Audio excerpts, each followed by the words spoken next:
fa efa ao anatin'ny fanomanana tanteraka ny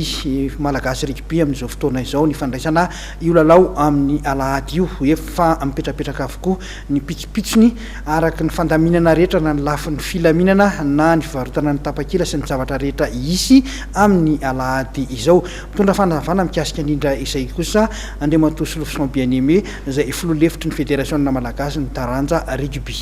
Le izy moa zany tsy hoe voalohany nandray lalao iraisam-pirenena isika atao hoe fa manana traikefa amin'izay ihany ny rugby na izay na izay dia misy zavatra maromaro no hatsaraina toy ny fomba fidirana, fisokafan'ny vavahady maromaro, ny mpikandron'ny filaminana, ny fivarotana bie ihany koa izay vo maraina dia maraina any amin'ny 7 any farafahatarany dia fa mandeha ny fivarotana bie ary izay mividy bie tonga dia miditra fa tsy hoe mividy bie dia mbola mandehandeha satria ao anatin'ny laharan'ny fidiranao amin'ny kianjan'ny Mahamasina ny fivarotana bie sy ny fidirana. Ny tsy misy zany hoe efa tafiditra any anatiny vao hivoaka indray, misy zavatra maromaro moa no anton'izay fa izay ny fandaminana vaovao bie iray olona iray izay mahazo bie tonga dia miditra. Isan'ny nambaranareo amin'ny fédération ihany koa ny hoe ampitoviana ny mpijery eny amin'ny gradin hoe isy ny maillot, isy ny atao hoe t-shirt na polo, ahoana ny fomba azahoan'ny mpijery an'izay sy aiza ny fomba ahitany zareo azy hoentin'ny mijery baolina eny Mahamasina. Ny fanamiana izay vokarin'ny Nino moa zany dia ny Nino no hamoaka azy mbola hiantso mpanao gazety ihany izy amin'izay hanaovany conférence de presse hoentina manaparitaka azy arak'izay zao tao amin'ny faha 7 ny volana novambra.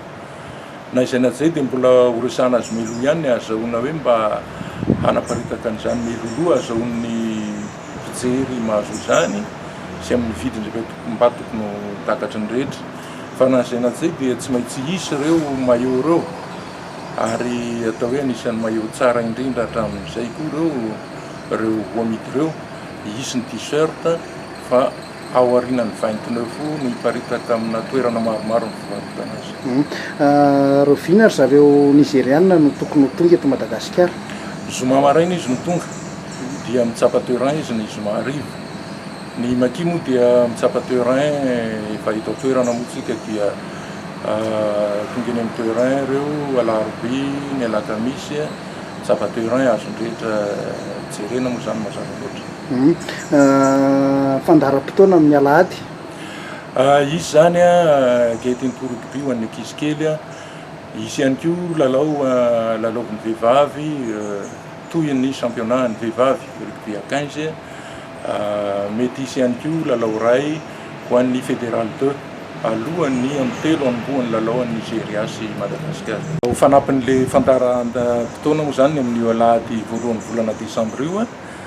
dia anisan'ny hampiavaka azy ny fahitantsika ireo mpilalao fahiny,